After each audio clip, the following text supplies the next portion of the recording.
Welcome to Real Estate Secrets Unlocked, the podcast that takes you inside the minds of the industry's top professionals, revealing their top secrets to success. I'm your host, Danielle Damianov. Whether you're a seasoned pro or just starting out, get ready to learn the latest trends, strategies, and secrets that will help you succeed. Join us as we go beyond the basics and explore what it takes to make it in the world of real estate. So buckle up and get ready for a wild ride. This is Real Estate Secrets Unlocked.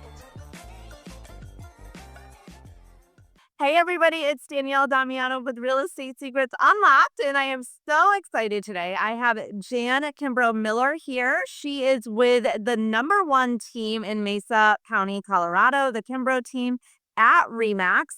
She started in medical, right, and switched to real estate. And she also is one of the owners and instructors at Expectation Selling. So I'm really excited to hear all about how you got started and what you're doing today, Jen. Thank you for being on. Hey, thank you so much for having me. Yeah, this is fun. I think your audience is going to be great for what expectation selling does. So thanks for having me. Yes, thank you. So why don't you I'm kind of curious. So you're the #1 team in Mesa County, Colorado, have been for a couple of years, I'm assuming. Yeah. And how did you go from medical, and how long ago did you go from medical into real estate, and what were those first couple of years like? Well, that's interesting. Like a lot of people in real estate, real estate's my second career. I had a full career, almost 20 years in the medical field, owning outpatient orthopedic physical therapy clinics and a medical billing service. And basically, I accidentally kind of built the business to a point where it's like I was doing all the stuff that wasn't fun. Like I wasn't seeing patients anymore, just running this big business. So my brother had gotten into real estate and he was doing great, but he had no business training. He had sales training. He'd come out of pharmaceuticals. And he called me one day. It's like, I know you're not going to do this, but I've got this crazy idea. How about you sell your stuff and come to work with me in real estate? Um, and it was just the perfect time. You know how you can look back in your life and it's just like these moments where your life changed and shifted, and you can remember the moment in the road. Yes, it's like, okay. And so I just did it, and it was a kind of a crazy thing because honestly, I am not the typical sales personality at all. And I had just a lot of anxiety about doing sales because I was going from being kind of very successful in my first career to, oh my gosh, I tried sales. I tried to sell Mary Kay in college, but I couldn't do it because it's just like I gave it away to all the people who couldn't afford it. You know what I mean? It's just that I'm not sales.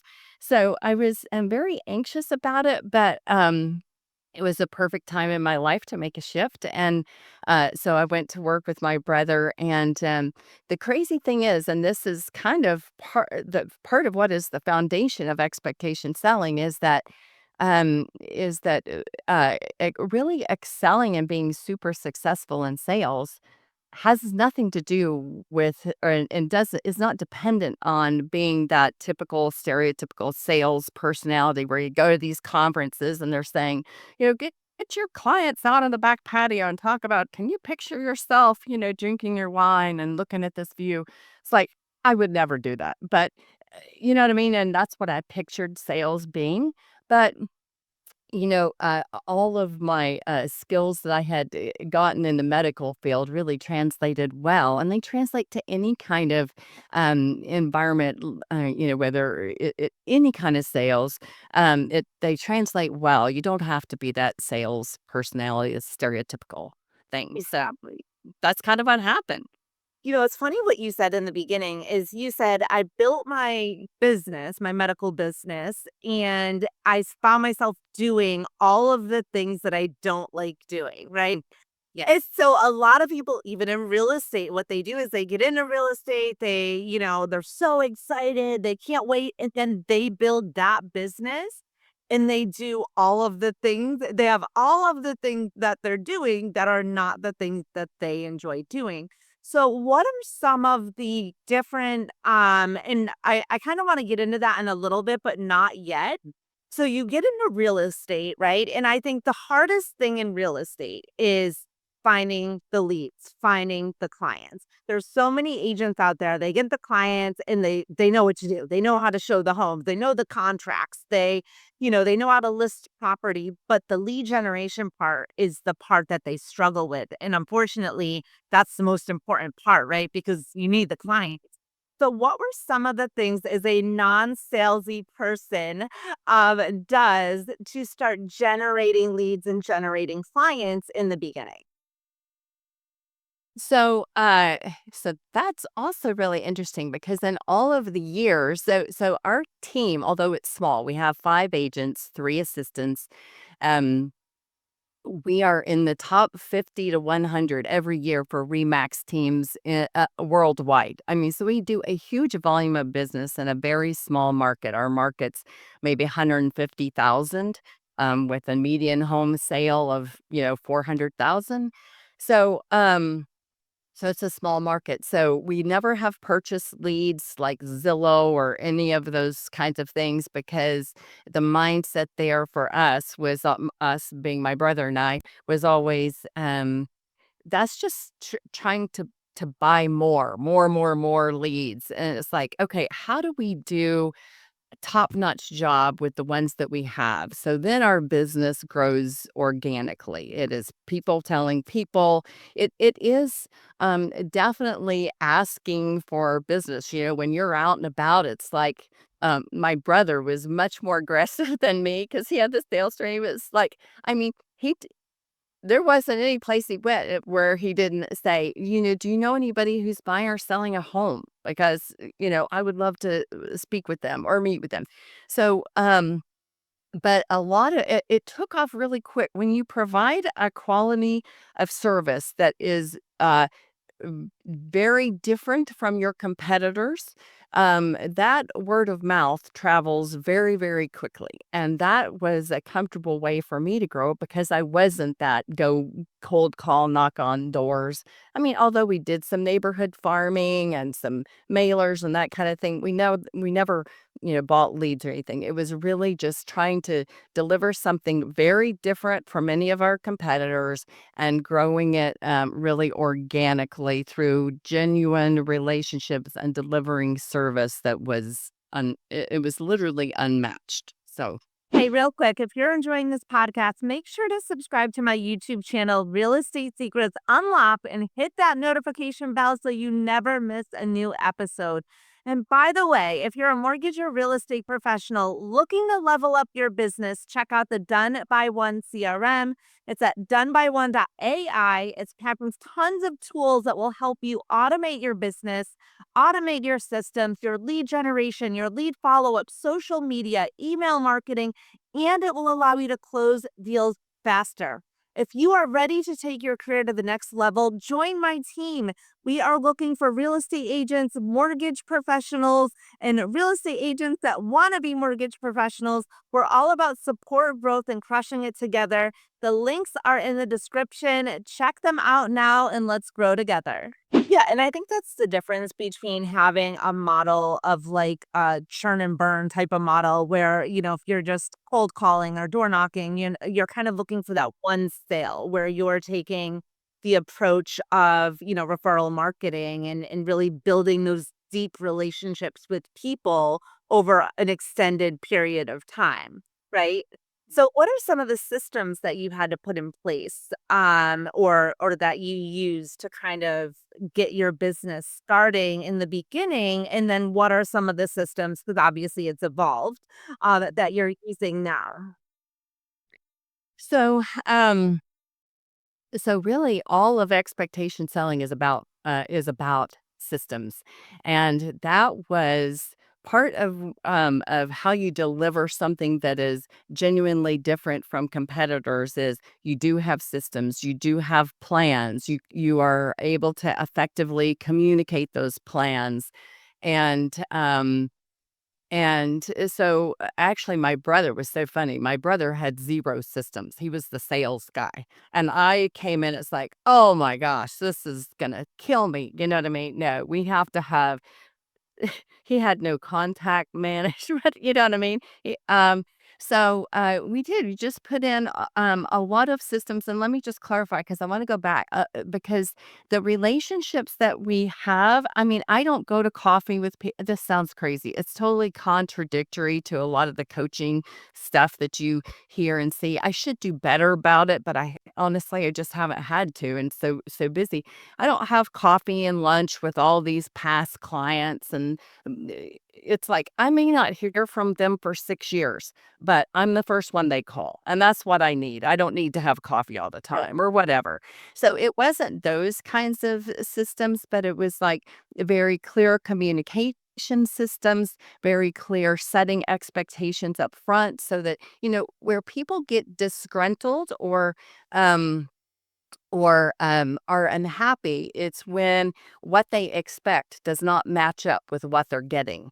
And so we are some agents and just salespeople in general, I think, are some of our own worst enemies because we do not do a really good job of helping people expect what it is that they're going to get. We let them live on assumptions, and then when their assumptions don't match up with their experience, things go to hell in a handbasket and they're mad. So it was a lot of, looking at where are the pinch points in every transaction and every relationship and how do we systemize our processes so that their expectations will be in alignment with what their experience is actually going to be.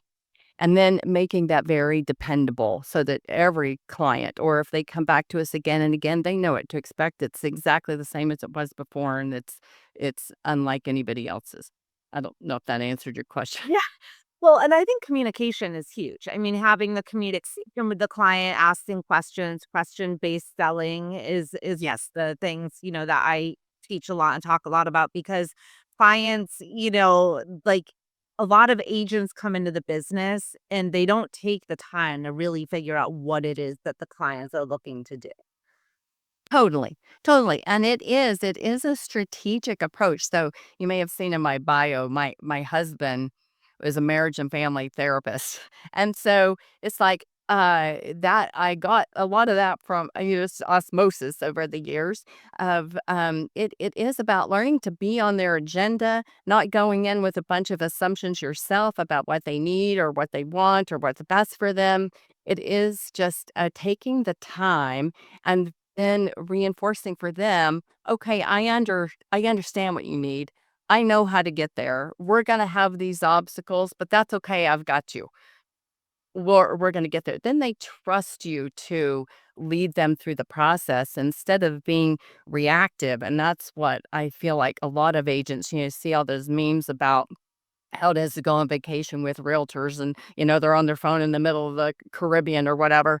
It's like, well, that's true, but it's because we don't set the expectations well enough ahead of time that we're always just putting out these fires, and that it really doesn't need to be that way. Well, and I think honestly, it all boils down also to having the systems and explaining the system you use. And I'll give you an example. When I, sold real estate and I mainly afterwards did listings. I started with buyers, but then Yeah. I got into listings because the listings you can have a set system. You can say this is the day that I'm going to be giving you an update on, your property, on the showings, on everything so that after every showing they're not just picking up the phone calling you like what happened. They know the date it's going to get that, they're expecting that day, right? And so that's why some people, as we mentioned in the beginning, build a business that they hate because they're Yes. so reactive to what everybody else wants from them because they never took the time in the beginning to set up the systems properly, Right. explain the systems to the clients so the clients can expect or understand what they're going to get and also follow through on that, right? Right, right. Totally right. So, and I did buyers. That's how my brother and I split it up because he is 7 years younger than me, but this started with kids late. So he had these twins, baby twins at the time I started with him, and my kids were 20 or whatever. I started younger. Um And so we split it up where I had buyers. Did buyers for probably the first 15 years, no listings. He did the listing side, and that's how it worked best for our families. But certainly the listing side's easier to set the systems up. But the buyer side, truly, that's what I really did, and that's how I could churn, 50 to 70 million a year in volume doing the buyer side, which is, if you look at it normally, how most agents do business, it's like that would be torture. You couldn't even do it in a market like this, but you can. It's the systems and the communication. So can you share with people, because that's really, interesting when you said that, because buyers do take a lot of time. A lot of agents don't take the time to even they'll have a listing presentation, but they don't have a buyer presentation, right? They don't meet with the buyers, and those ones are the most important because, you're now wasting their time and yours if you don't actually know what they're looking for, and qualifying them and then re-qualifying them throughout the process to make sure that you're still all on the same page. So can you Right. take us through a buyer system, which is basically what you would need from point of meeting with the buyer through to contract, on what your buyers could expect from you? Because I'm sure you're not picking up the phone and Susie Smith wants to see 10 properties and you're going to jump in your car and go and show that property. Absolutely not. Right. Which is what most agents do, though. Oh, I know. They feel like if they don't go get it right now, it's going to be gone. And it's like, well, what they don't realize that actually undermines them in a lot of ways because it communicates that they're not planful, that they just have time to just jump out of their seat and run do it. So a lot of times that communicates the opposite of what they really need to be communicating. So, so yeah, I set up a meeting with the buyers. I explained to them, this is what we're going to be talking about. My meeting with the buyers is multifold. One is, the other thing I find that agents have a hard time doing is sometimes asking the hard questions. Again, that is part of what I mean, they're afraid to ask things like your finances. So have you had any bankruptcies or foreclosures? So, I mean, they don't ask those kinds of hard questions because they feel like it's prying into people's personal life or whatever it is. I don't know. But what the reality of it is when you ask those questions, it communicates, one, you have a plan, two, you know what you're doing, and three, you're not afraid. You are going to figure out what the problems are and tackle them on the front end, which is part of that first buyer meeting for me. Um, is just to communicate all of that, get that information, and then communicate, okay, I understand what the picture is. The other purpose of having that meeting with them, and in addition to kind of figuring out the financial part, figuring out maybe I need to send them to 2 or 3 different lenders. You know what I mean? I've never hooked up with one particular lender because I feel like that's also a mistake a lot of agents make. They make this reciprocal agreement of, hey, you send me your lender people, I'll send you my buyer people.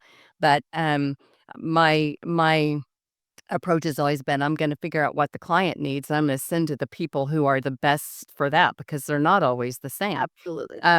So part of that buyer meeting too is, I'm sure I mean, your people have all had the same thing, is that there's a lot of history between husbands and wives and dynamics where it's like, when you get in there and you're asking the questions and, and you ask specifically to understand their motivations, you find out, oh, the wife is going to be picking this one because the last house the husband picked and she hated it and he wouldn't relent. So I've got this dynamic with the husband and wife about this power control or whatever, that if you don't understand that or pay attention to it ahead of time, you'll be showing 20 houses and they will never agree on anything. And then at 20 houses, you're just exhausted and sick of them.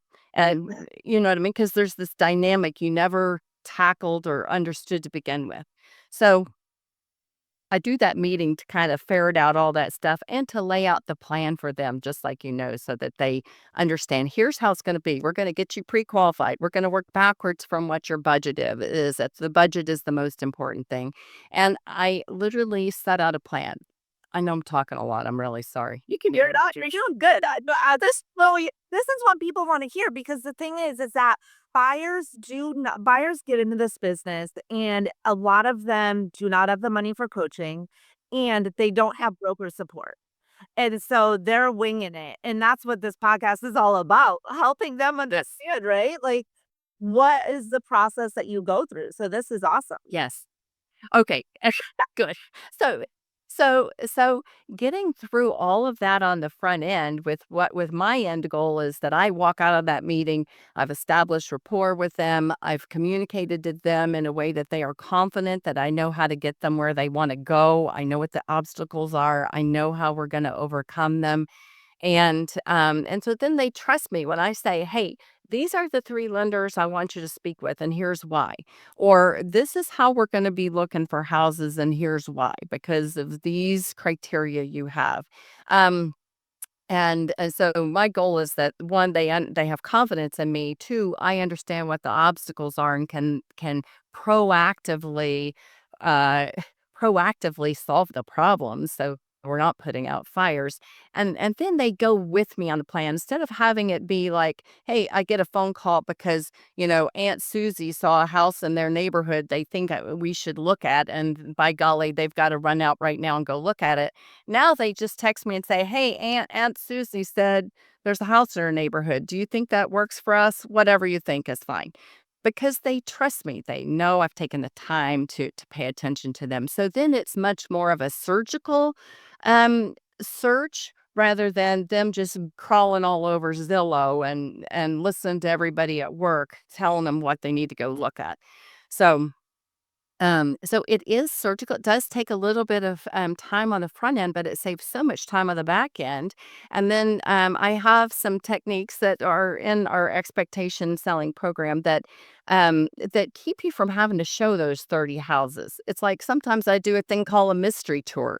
It's like if I see, okay, there's a big difference between what the husband wants and the wife wants, and I need to discern what things are compromises versus what things are deal breakers.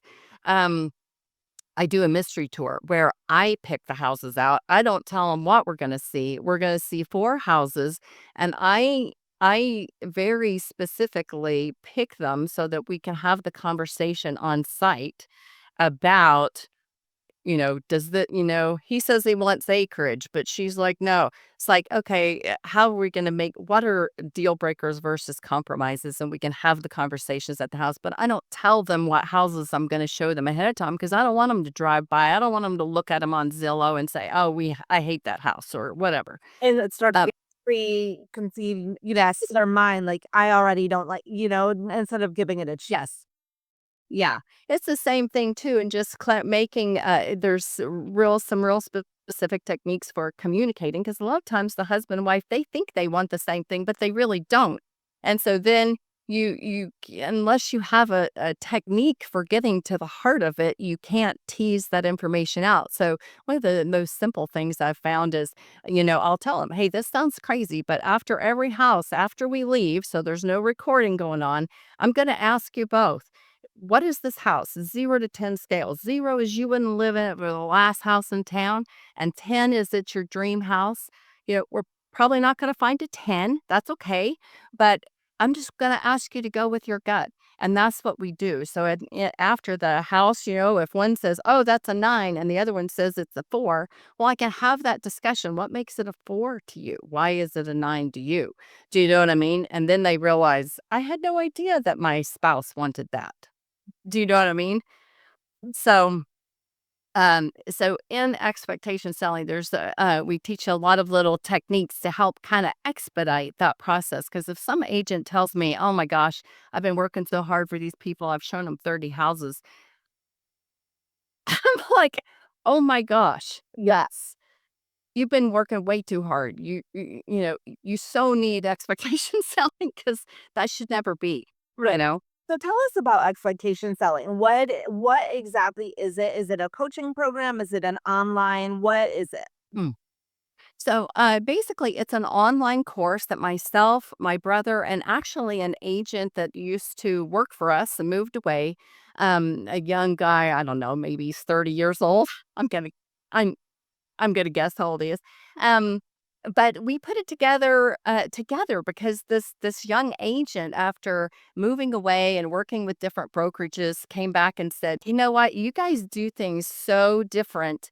Now that I've been into other places, you need to package this and help agents learn how to do this." And so he was kind of the catalyst, but we all three come from different backgrounds. He's a young guy, a dad. His goal is to work as little as possible, make as much money as possible, so he can go spend it with his family. I'm kind of a workaholic type. My brother's in a different situation, but like we talked about to begin with, the principles translate across all goals, and that kind of thing. So it's an online training course, and then it's got a workbook that goes with it to help agents learn to integrate these principles and practice implementing them. And then we also have an add-on that is an automation guide. So things like, how many times do you answer the same question from your client? What's this title work I got? This is so hard. I don't even know what I'm looking at. Well, don't answer the call, 5,000 times. We have a little bomb video that that's automated to send out. So it's an automation guide that's an add-on for all kinds of scripts and forms and processes that people can use. And the goal is not for agents, to have to keep coming back to us again and again and purchase more and more and more. Our goal is to help them learn these skills so that they forever change how they do business, and they're not dependent on us, you know, um, or buying more from us or whatever. And then there is a webinar and a coaching component to it as well, just different levels of it. Okay, awesome. Now, is it a focus specific buyer, seller, both, or is It's it really buyer, seller, both listing, buyers, and then there's a foundation to it, just kind of about setting boundaries and how agents determining what their own boundaries are. Because kind of your mom's and real estate thing, where we're all stretched. You don't even have to be a mom. I'm a grandma, and I'm now doing it again with the next generation of band concerts and all the different things that you um so it's the principles of learning to set boundaries and then communicate expectations so that your life is not chaos. You can do as much volume, you can scale it up, you can do like our partner that works 20 hours a week. You can scale it however works for your life. Yeah, and I think one of the big things is that agents get into the business and they don't look at it like a business. And they just kind of look at it like they're an agent, right? And then they never really implement or put in the systems that are going to help them scale. And then they're burnt out. And then they're stressed out, and then they're not making any money, and then they're in this roller coaster, right? Because yes, like they're lead generating, they're getting the leads, they're working the deals, but they don't have systems to hire someone, so it's easier to do it myself. And these deals either close or they die, and that's back down on that roller coaster. Oh crap, I have no deals anymore. I gotta do it all over. Yes, in the cycle. Yes, it's a cycle that they go through. And so really implementing the systems, looking at it like it's your business, setting the boundaries and the expectations with yourself and also with your clients so that they know what they can expect. Because I think the biggest thing is when they don't have that initial consultation, right? That Yeah. most important thing, they don't set the expectations. They don't explain to them when you go to a for sale by owner, here's my card. This is what you say. If you go to a new construction home, this is what you tell the. So they're always on edge that they're going to lose the deal that they just spent 6 months working Yes. fiber on. Yes. Or, yeah, exactly. They're always afraid that they're going to lose it if they're not kowtowing to everybody's, and then they're frustrated because these people are calling them at 8 o'clock on a Friday night to talk about something routine. Well, it's the agents, that's where I'm saying we're our own worst enemies sometimes because they're afraid to set the boundary. But if they just understood how to do that and they knew they had some boundaries for themselves, then they understood how to set the boundaries. people will accept them. Right. People will take those boundaries and respect them more for setting them. But they're just always afraid. And so they don't take those steps. Exact and I think one of the big things is that and I always say this when I'm teaching a class, if you generate like, if you're generating, you don't have to tolerate. When you generate, you don't have to tolerate. And Yep. so they're because they're not setting the boundaries, because they're not having that initial consultation, which would fix all of their problems. Yes. That fear that they have, Yeah. right? Because they're not doing that. They're spending too much time with clients and too much worry and too much, oh gosh, I don't want to lose these clients. It's not enough time generating more. So they're not generating enough so they feel they have to guess in all of this. I don't know if that makes sense, but Yes. It really does, because the systems will take care of it if you go. But you're right. A lot of people just don't have the um they don't know how to get there from here, and they haven't set their boundaries, and then they've accepted the stereotype of real estate, which is, hey, it's just part of being in this business. And I mean, I've seen several coaching programs in the last several months that have basically said, stop looking for work-life balance, because you just can't have it in this business. And that is the opposite of what expectation selling is about. It's like, oh no, you can have balance, and you just need to learn how to implement these things to get the balance. And once you have the vision and that skill set, it'll carry you through. If you never do anything again with expectation selling, your life will be transformed by just the ability to control your business and get some freedom back in terms of your time and your energy. yeah. And So, that's what it's all about, really. It's be able to live a great life, making enough money, right? To live an right. amazing life. What's the point of making all this money if you're not gonna live it? Yes. So Yeah, exactly. The cost is too high when the cost is too high if you don't do it this way. I mean, at least for me. So, yeah, so this has created a way for us to just really be super successful while still having a very balanced life without spending every waking moment, answering the same phone calls over and over, or, you know, exactly. being at the beck and call of every buyer or seller who decides they wanna call you right now.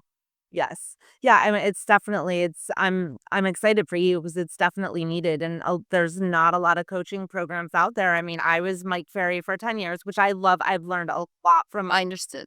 and, but it's the grind, right? I mean, Yeah. that it's the burnout. It's I don't wanna be on the phone making expire listing phone calls every single day. No. Now, I did that for, X amount of years, and if you then create the systems and the relationships I mean, I have people on my Facebook from 2013 that are my past Yeah. clients, still, we're still friends from an expired Yeah. thing. So, if you then in the beginning, you're gonna have to do things that you may not want to do, right? To generate leads and generate business. And unfortunately, if you don't do that, then you're gonna be looking for a Yeah. job and making somebody else. Yeah. So you gotta put the work in Yeah. in the beginning, but also as you're putting the work in setting up the systems to be able to then and that's any business. You can't go into a startup, right? And say, oh, I'm gonna bust my butt for the first 5 years. No, that's any business. It's not just real. Right. Right. Right. Yeah, it definitely takes work. I think it is just the intentional component of it. It's like instead of it just going and just randomly working, answering phone calls, and it's being just super intentional about how you do it, and understanding uh, your own priorities so that you can carry those through to your business, and know how to communicate expectations to clients in a way that they don't leave you. They respect you more, and you have a positive relationship, and you're not reacting a lot. That's the other thing. I see a lot of agents just do this reaction thing. It's like they go along thinking this is going to be great until something happens, and then they're trying to go back and set expectations. Well, it's like it's too late now. Right. You're kind of in it, and you've done it to yourself. You know what I mean? By not setting the expectations ahead of time. So I want to kind of leave with this, and I think this is important for people to understand because there's probably some people that might be listening to this and they might be 10 years into it and feeling burnt out, overwhelmed, stressed out, and not knowing, maybe thinking, because this market, I don't know about your area, but my area, it's getting hard. But we are 100% in a buyer's market. We are seeing short sales coming back, more foreclosures coming back, more delinquencies. Especially anybody that bought 2 years ago when, Oh, they were overbid. Like it was the Wild Wild West. It was crazy. And right. especially if they were getting, putting down 3.5% on an LPJ loan. They're not, now they got to move. They owe more than what the house is worth at this point. And markets are cyclical. This, cycle happened back in 06, 07, and 08. Yep. So 5 to 07 was nuts. And then, so here we are again. But anyways, the point is that, start to become aware of the things that you're doing. One of the big things with me is I found myself always getting sucked into emails. Email was my thing, and I'd just be responsive and reactive to everybody. And then next thing you know, an hour and a half went by, and I'm like, what did I just do? And I just did right? Or, if you're constantly picking up the phone, really setting a structure in your day. This is my time for lead generation. This is my time. I lead follow up. This is my time when I'm working on my deals. This is my time for this. My buyer showing appointments, can't be willy nilly. These are the times I show buyers properties, right?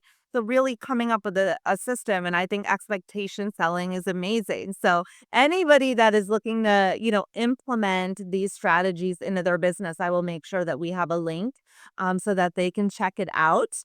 And anything else that you kind of want to add to that before we hop off? Yeah, actually, for your podcast listeners, what we've done is we have taken three of what we feel like are the biggest time sucks for agents and put them in a training program, how to overcome those. And there's a discount code for that, $49. And then there's a 30% discount if your people want to just get a taste of what this is like, how it is we can help them solve their issues. They can go to expectationselling.com/discount. That will get them a 30% discount off of that package of three of the how to solve the three biggest time sucks we see agents deal with. I love that. Awesome. Okay, well, thank you so much. I really appreciate that. And everything you're doing is awesome. So, get out of the grind, implement success into your business. If you like working with buyers, do not think you need to switch and be a listing agent because they have Correct. some freedom. You can do it with the buyers by implementing systems. So I really appreciate you being on, Jan. Thank you so much. And I hope people grab your course because I'm sure. Me too. Thank you. Thank you. Well, that's a wrap. I hope you enjoyed today's episode of Real Estate Secrets Unlocked. Don't forget to subscribe to our show on your favorite platform, and we would love your feedback. Check us out on social and let me know what topics you want more of. Don't forget to like and subscribe to our channel and our show. I'm your host, Danielle Damianov, and until next time, stay motivated, stay excited, and keep growing in this crazy world of real estate. Thanks for listening to Real Estate Secrets Unlocked.